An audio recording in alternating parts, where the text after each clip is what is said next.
وہ یہ ہے کہ کیا جنگل میں رہنا ہی مذہبی اقدار کے خلاف بات ہے؟ کیا ہمیں ان قوموں کو جنگلوں سے نکالنا چاہیے یا؟ یہ آپ کا سوال ہی عجیب سا ہے. کس نے کہا ہے کہ جنگل میں رہنا اقدار کے خلاف ہے؟ کئی لوگ تو خدا کی تلاش میں جنگلوں میں چلے جاتے ہیں، وہیں ان کو ملتا بھی ہے. پھر یہ تو مزاج کے فرق ہیں، مگر ان کی زندگی کو پہلے سے بہتر بنانا یہ مقصد ہے. اندھیروں سے نکالنے کا مطلب ہے ہر تکلیف دہ چیز سے ہر بہتر چیز کی طرف ان کو لے آنا، خواہ وہ اعتقادات سے تعلق رکھتی ہو، خواہ اعمال سے، خواہ طرز بود و باش سے.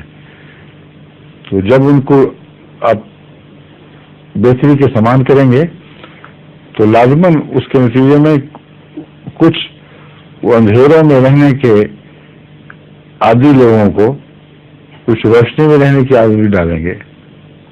ان معنوں میں ان کو جنگل سے نکالا جائے گا، اور ان معنوں میں نہیں کہ جنگل میں رہنا کوئی نعوذ باللہ مذہبی اقدار کے مخالف بات ہے. ٹھیک ہے. ظہور مہدی